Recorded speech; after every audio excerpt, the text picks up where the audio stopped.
Hello everyone, मेरा नाम कुमारी दिव्याश्री है और आज इस वीडियो के माध्यम से मैं आप लोगों को माइनर और मेजर लॉ के बिटवीन जो रिगार्डिंग जो डिफरेंसेस है उसका थोड़ा एक ओवरव्यू इस वीडियो के माध्यम से देने जा रही हूँ। आई होप यह वीडियो आप लोगों के लिए काफ़ी हेल्पफुल और सपोर्टिव हो। तो अगर मैं बात करूं मेजर लॉ की, तो मेजर लॉ में वैसे लॉ को कवर किया गया है या हमारा मेजर लॉ में वैसा लॉ इंक्लूड किया गया है जिसमें कि हमें ज़्यादा सेक्शन और आर्टिकल देखने को मिलते हैं।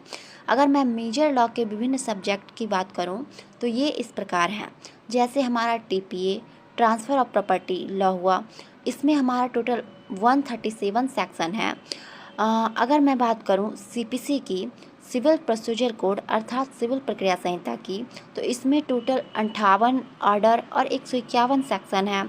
फिर इसी प्रकार अगर मैं बात करूं कॉन्स्टिट्यूशन की, तो कॉन्स्टिट्यूशन में हमारा टोटल 22 पार्ट, 12 स्केड्यूल और 395 लगभग 395 आर्टिकल है।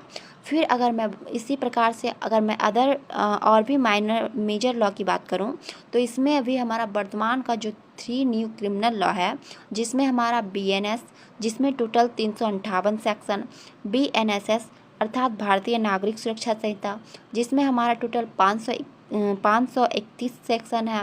और अगर मैं लास्टली जो हमारा क्रिमिनल लॉ है बीएससी उसकी बात करूं अर्थात भारतीय साक्ष्य अधिनियम, तो उसमें हमारा टोटल 170 सेक्शन है।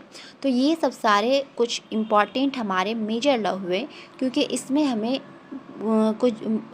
हमें बहुत ज़्यादा सेक्शनों को रीड करना होता है। वहीं अगर मैं बात करूं माइनर लॉ की, तो माइनर लॉ मेजर लॉ का ही एक पार्ट होता है। जैसे कि हमारा लिमिटेशन एक माइनर लॉ है जो कि हमारा सीपीसी का ही एक पार्ट है।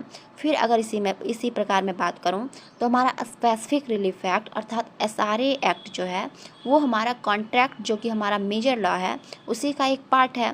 फिर इसी प्रकार फैमिली लॉ जिसमें टोटल 30 से 32 सेक्शन इंक्लूड किए गए हैं।